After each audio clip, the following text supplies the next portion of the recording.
Boas, neste vídeo quero falar ou estabelecer, demonstrar a distinção, por exemplo, entre a falácia e o paradoxo.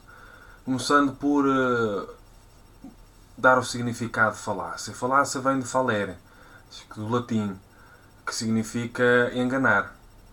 Portanto, quando uma pessoa fala em falácia, claro que depois há a distinção entre a falácia que acontece quando o raciocínio não está bem enquadrado, demonstrado, sustentado, assim simplesmente, a diferença entre isso, um erro no raciocínio, simplesmente, respeitando a origem etimológica, que é enganar, que é a manipulação, que é o sofisma. O sofisma é um raciocínio com aparência de verdadeiro, mas que é falso, enganador, capcioso. Então, o sofista, nesse sentido, é aquele que tenta enganar as pessoas. Isto acontece muito no palco político, quando uma pessoa faz um discurso que parece verdadeiro, que parece correto, mas no fundo é falso. É enganador. É manipulador. Portanto, há a grande diferença entre a falácia no sentido involuntário, inconsciente, quando uma pessoa não se apercebe que está a ter um raciocínio menos adequado relativamente à realidade e não só, que não tem tanto sentido, e o sofisma, que é a tentativa de enganação, de enganar o outro, que é muito diferente, manipulação do outro, escondendo muita coisa. E o paradoxo? O paradoxo, além de ser contra o senso comum, é algo sem sentido. Por exemplo, pode ser um absurdo. É um enunciado, por exemplo, que à partida pode ser verdadeiro, mas que a conclusão demonstra uma contradição. Por exemplo, este é um exemplo relativamente interessante ou simples. Um escritor português afirma que todos os portugueses são mentirosos.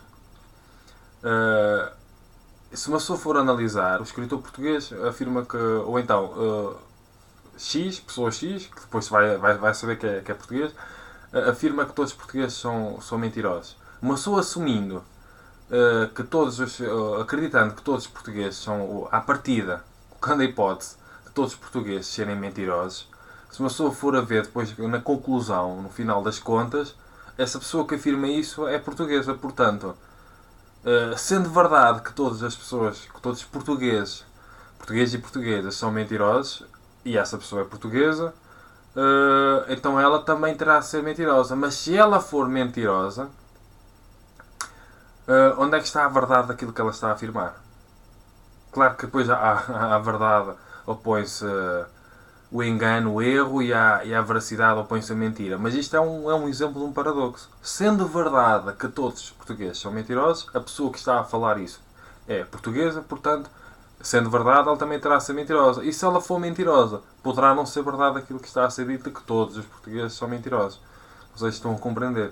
Então, esta é a grande diferença, por exemplo, entre uma falácia, que pode ser um erro no raciocínio simplesmente, mas neste caso a falácia remete mais para a capciosidade, para a aldrabice, entre aspas, para a manipulação.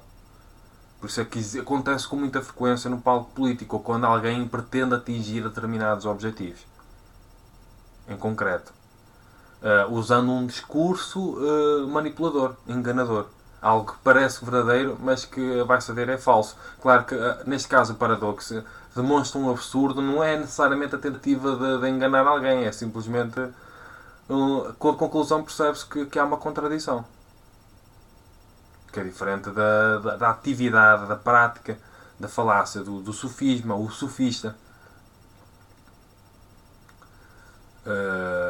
E fica aqui uma pequena reflexão para demonstrar, ou para, claro, que uma pessoa queira saber mais acerca disto, deve procurar, deve investigar. Temos uma coisa chamada Google, temos uma coisa chamada YouTube, e uma pessoa descobre mais coisas. Temos livros para ler.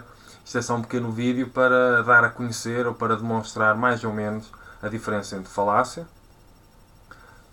e paradoxo. Portanto, se gostarem deste vídeo, dos meus vídeos no sentido geral, subscrevam o meu canal, comentem, partilhem, ponham like, porque é importante para fazer crescer o canal, e cumprimentos filosóficos.